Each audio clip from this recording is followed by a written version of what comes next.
আর জনতার দরবারে যেটা নিয়ে আলোচনা করছিলাম, জনতার প্রশ্ন ছিল, নেতারা উত্তর দিয়েছেন। আর জনতার দরবারে আজকে যেটা আলোচনা করছে এই মুহূর্তে দিলীপ আছেন। দিলীপে আরো একবার আপনাদের জন্য, যারা এই মুহূর্তে নিউজ 18 বাংলায় চোখ রেখেছেন, তাদের জন্য দিলীপ ঘোষের বক্তব্যটা একবার দেখাবো। দিদি গিয়ে গোয়াতে বলে আমি গোয়ার মেয়ে, ত্রিপুরায় আমি ত্রিপুরার মেয়ে, আমার বাপ তো ঠিক করুন, যাত্রার মেয়ে হওয়া ঠিক। আর কুণাল ঘোষ বললেন শুধু ছি। দেখুন, ছি দিলীপ ঘোষ, ছি ছি দিলীপ ঘোষ, ছি। আমি সুমনদার কাছে যাব। সুমনদা, সত্যি দেবাশিস দাকে যেটা প্রশ্ন করেছিলাম, দেবাশিস দা পলিটিক্যাল দিক থেকে বললেন, একটু বিশ্লেষণের জায়গায় যায়। সত্যি দিলীপ দাকে অনেকেই পছন্দ করেন। মেঠো রাজনীতি, ভাষা অন্যরকম, এই আক্রমণাত্মক, এটাতে কোনো লাভ হয় এই রকম বলে নির্বাচন কমিশন আবার পূর্ব বর্ধমানের জেলা শাসকের কাছ থেকে রিপোর্ট চেয়েছেন, নাকি তৃণমূলের এই যে ছি ছি বলা হলো তাতেই মানুষের মধ্যে একটা আবেগ দেখা দেবে?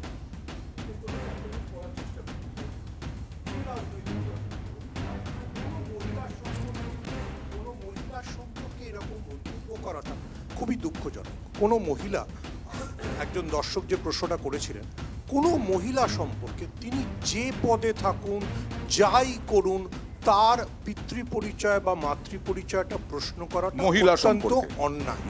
এটা প্রথমত আমাদের সমাজে একটা ব্যাধি, এটাকে প্রথম নিন্দা করতে হবে। নাও coming back to Dilip Ghosh, এটা কোনো সন্দেহ রাখার কথা নয় যে দিলীপ ঘোষ বাংলা বিজেপির সবচেয়ে জনপ্রিয় নেতা।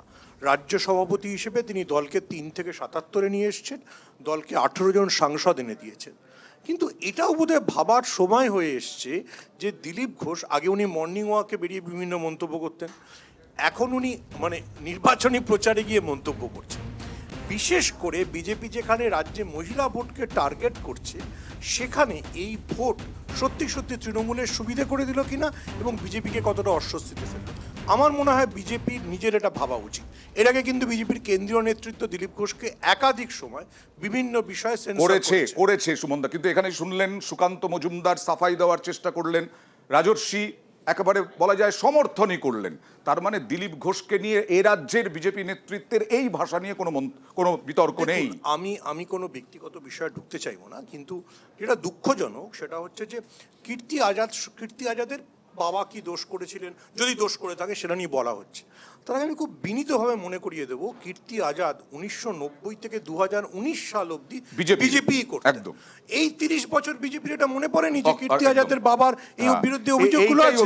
অভিষেক এখানেই হচ্ছে একটা প্রশ্ন, যে কীর্তি আজাদকে বাবাকে আক্রমণ করা হবে, তৃণমূলের পক্ষ থেকে আবার বিজেপির কোনো নেতাকে আক্রমণ করা হবে, তারা আবার বিজেপিতে ছিলেন, কেউ আবার তৃণমূলেও ছিলেন। এই আক্রমণ আবার যখন ছেড়ে যাবে তখন আমি আবার রিপিট করছি, যদি ইভেন বিজেপির কোনো নেতাকেও তৃণমূলের কোনো মুখপাত্র তার পিতৃপরিচয় তুলে আক্রমণ করে থাকেন, আমি ডিটেলসে যাচ্ছি না, সেটাও খুব অন্যায় কাজ। অভিষেক, ওদের ছিল অনুব্রত, এদের আছেন দিলীপ ঘোষ। মুখের ভাষায় সবাই সমান, হয়তো এটা সঙ্গদোষ। সমস্যাটা কোথায় জানো তো? সমস্যাটা হচ্ছে এই হাততালিটা। যখন অনুব্রত বলে যে পুলিশের মাথায় বোম মারো, তখন দুরন্ত হাততালি পড়ে।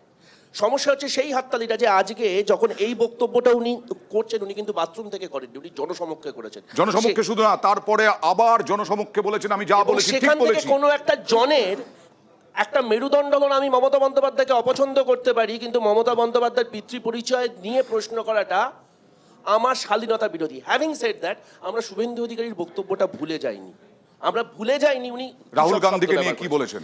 এবার সমস্যাটা কোথায় বলো তো? অনেকগুলো বক্তব্য এলো, এটা তো অস্বীকার করার জায়গা নেই। ঠিক যেখানে সুমনদা শেষ করলো, দিলীপ ঘোষ গরুর দুধে সোনা খুঁজে পান, দিলীপ ঘোষ বুদ্ধিজীবীদের রগড়াতে পারেন, কিন্তু দিলীপ ঘোষ সিআইএসএফ সিআরপিএফ পরিবেষ্টিত হয়ে নেতা হননি। দিলীপ ঘোষ নিজের যোগ্যতায় নেতা হয়েছে।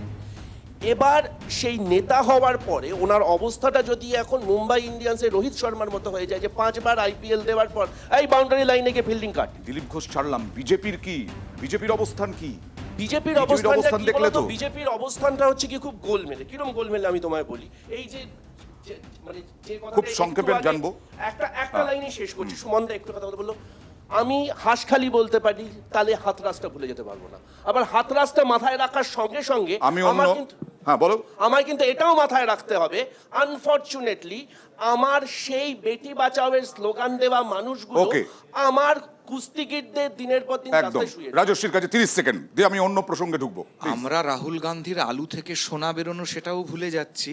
আমরা মণিশঙ্কর আইয়ার নামের কংগ্রেসের নেতা যিনি পাকিস্তানের আচ্ছা, মাটিতে আলু দাঁড়িয়ে- থেকে সোনা হলে আমি তো আমার just আপনার সঙ্গে কথা একটাই- বলিনি। একটাই বক্তব্য। আমি তো বিরক্ত কামিনী করিনি। তুমি তোমার সময় বলেনি আমি তো বলিনি। তোমার সঙ্গে সময় বলেনি কিন্তু আজ জোকের মুখে রাজস্বী অভিযোগ তোমার করলো সময় কেন? বলেনি প্লিজ জোকের মুখে নোট বলো বলো বলো তুমি বলো কারণ তোমার বক্তব্যটা মমতা রাখো বন্দ্যোপাধ্যায় তোমার বক্তব্য রাখো অভিযোগ দিয়েছিলেন এই করার কংগ্রেস সভাপতি। 21-এর বাই ইলেকশনে তাহলে ভবানীপুরে কেন? কারণ এই রাজ্যে যে সরকার ধর্ষণের রেড কার্ড ফিক্স করে দেয় সেই সরকারের সমর্থনকারী ধর্ষণের হচ্ছে রেড কংগ্রেস। Card Okay. যারা নিয়ে কথা বলছে তারা ভারতে ধর্ষণের রেকর্ডটা জানে না। মমতা ঠিক আছে, বন্দ্যোপাধ্যায় উত্তরপ্রদেশ মমতা তার নাম জানে বন্দ্যোপাধ্যায় না। থেকে অভিযোগের আঙুল উঠছে সেই মমতা বন্দ্যোপাধ্যায় 31শে মার্চ তিনি প্রথম সভা করছেন কৃষ্ণনগর ভোট প্রচার শুরু কার কেন্দ্র মহুয়া মৈত্র যে মহুয়া মৈত্রকে বলা যায় মহুয়া মৈত্রর বিরুদ্ধে সিবিআই এখন উঠে পড়ে লেগেছে কারণ ঘুষের বদলে প্রশ্ন মামলায় এবং মহুয়া মৈত্রর বাড়িতে পর্যন্ত করিমপুরের বাড়িতে পর্যন্ত সিবিআই গিয়েছিল অর্থাৎ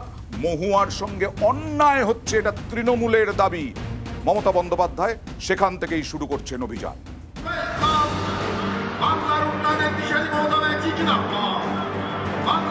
লোকসভা ভোটের প্রচারে ঝড় তুলতে এবার ময়দানে নামছেন মমতা বন্দ্যোপাধ্যায় কৃষ্ণনগর কেন্দ্র থেকে প্রচার শুরু আগামী 31শে মার্চ কৃষ্ণনগরের ধুবুলিয়ায় সভা করবেন মমতা বন্দ্যোপাধ্যায় মহিলারা সেফ এবং সেফেস্ট স্টেট 24-এর লোকসভা ভোটে বিজেপি অস্ত্র করছে সন্দেশখালীর ঘটনায় তদন্ত চালাচ্ছে সিবিআই এই সিবিআইয়ের বিরুদ্ধেই পাল্টা সুর চড়াবে তৃণমূল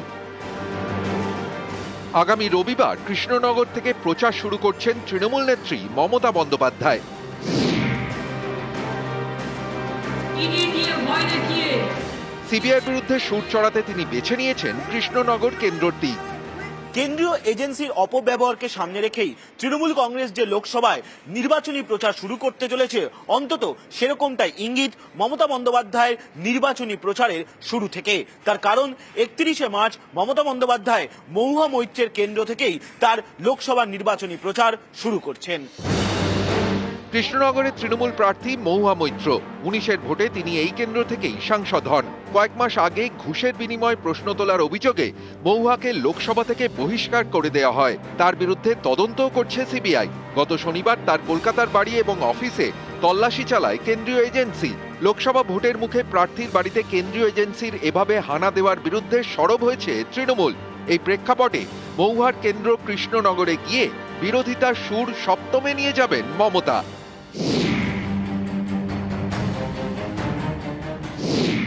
গত 31শে জানুয়ারি ঝাড়খণ্ডের সদ্য প্রাক্তন মুখ্যমন্ত্রী হেমন্ত সোরেনকে ইডি গ্রেফতার করে এরপর গত সপ্তাহে গ্রেফতার করে দিল্লির মুখ্যমন্ত্রী অরবিন্দ কেজরিওয়ালকে কেজরিওয়ালের গ্রেফতারের পর থেকেই বিরোধী জোট ইন্ডিয়া এক কাট্টা সবাই একসুরে আক্রমণ করেছেন মোদী সরকারকে এরই মাঝে মহুয়া মৈত্রর বাড়ি অফিসে সিবিআই হানা তাই কৃষ্ণনগরের সভা থেকে কেন্দ্রীয় এজেন্সির অপব্যবহারের অভিযোগে মমতা সুর চড়াবেন বলেই পর্যবেক্ষকদের মত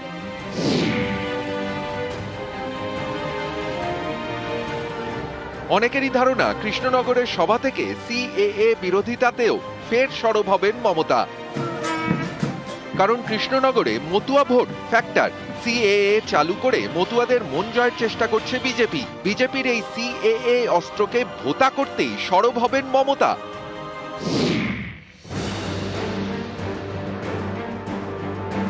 মহুয়ার বিরুদ্ধে কৃষ্ণনগর রাজবাড়ির সদস্যকে প্রার্থী করেছে বিজেপির প্রার্থী তালিকায় তার নাম লেখা হয়েছে রাজমাতা অমৃতা রায় এ নিয়ে কটাক্ষ শুরু করেছে তৃণমূল তারা বলছে এখন আবার রাজমাতা কি এসব আসলে বিজেপির জমিদারি স্টাইল তাই বেছে বেছে এরকম একজনকে প্রার্থী করা হয়েছে এ নিয়েও তৃণমূল নেত্রী আগামী রবিবার সুর চড়াতে পারেন বলে অনেকের ধারণা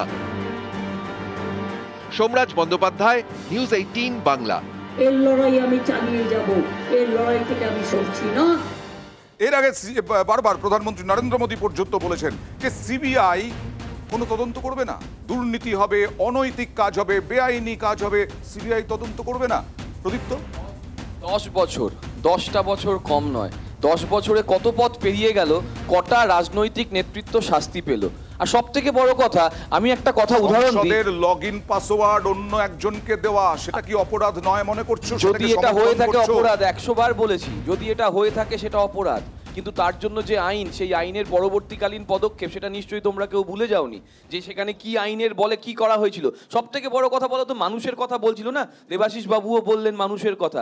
আজকে সারদার কেসটা কতদিন ধরে চলছে? 14 সাল থেকে চলছে, সিবিআই এর হাতে রয়েছে, টাকা সম্পত্তি ক্রোক করা হয়েছে, এতগুলো মানুষের ভ্যালিড ডকুমেন্ট আছে, যারা সিএ এর জন্য ভ্যালিড ডকুমেন্ট দেখতে চায়, সেই ভ্যালিড ডকুমেন্ট দিয়ে সেই টাকাগুলো ক্রোক করেছিল, সেই টাকাগুলো ফেরত দিতে পারতো। সুদখোর সরকার, ইন্টারেস্ট গুলো খাচ্ছে ব্যাংকে এর টাকা সঙ্গে কি রেখে। মহুয়া মৈত্রর বিষয়টা অনেকটা আলাদা নয়? আমি না, আসবো, আমি EDCBI আমি তো এর প্রশ্ন রোল নিয়ে করে যাচ্ছি, বলছি। আমি জনতার কাছ থেকে প্রশ্ন নেব। কার প্রশ্ন আছে এই বিষয়টা নিয়ে? প্লিজ, কার উদ্দেশ্যে? আমার প্রশ্ন টিএমসি কে। ওকে, দোষ করলে সিবিআইডি তো ধরবে, তো সেইটাকে পলিটিক্যালি দেখা হচ্ছে কেন? 100% কারেক্ট। দোষ করলে সিবিআই ধরবে, আমার কথাটা তুমি বোধহয় শুনতে ভুল করেছো। আমি বলেছি শাস্তিটা কোথায় আর মানুষের টাকা ফেরত দেওয়া কোথায়। 10 বছর হয়ে গেল যে সম্পত্তি ক্রোক করা হয়েছে, সেই সম্পত্তির যে ইন্টারেস্ট গুলোও তো হয়, সেগুলোও তো মানুষের হাতে ফেরত দেওয়া যেতে পারতো।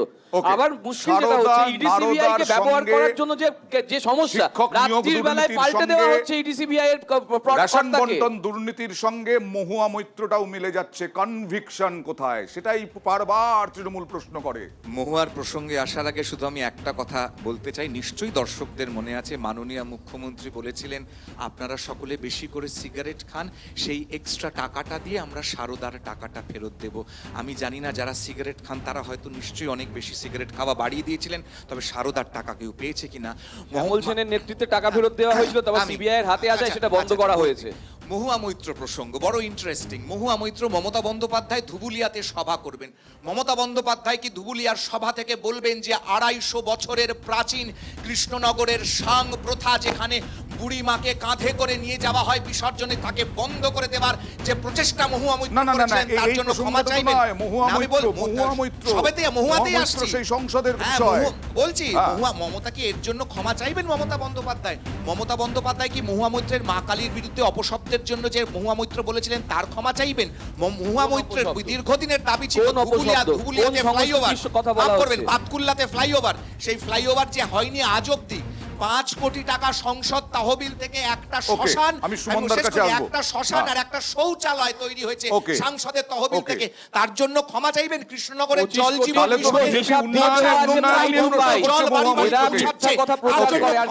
আমি দুটো বিষয় দেখছি। মমতা কি জলঙ্গি বাঁচাওয়ের জন্য যে বাঁচানো হয়নি তার ক্ষমা চাইবেন?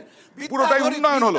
কোন বিদ্যাধরী পাগলা চণ্ডী মহুয়া মৈত্রর বিরুদ্ধে উন্নয়ন কি হয়েছে না হচ্ছে সেই প্রশ্ন তুলছেন, কিন্তু মহুয়া মৈত্র যে লগইন পাসওয়ার্ড দিয়েছেন সেই প্রশ্ন তোলা হচ্ছে না বিজেপির পক্ষ থেকে এখন। আবার তৃণমূল বলছে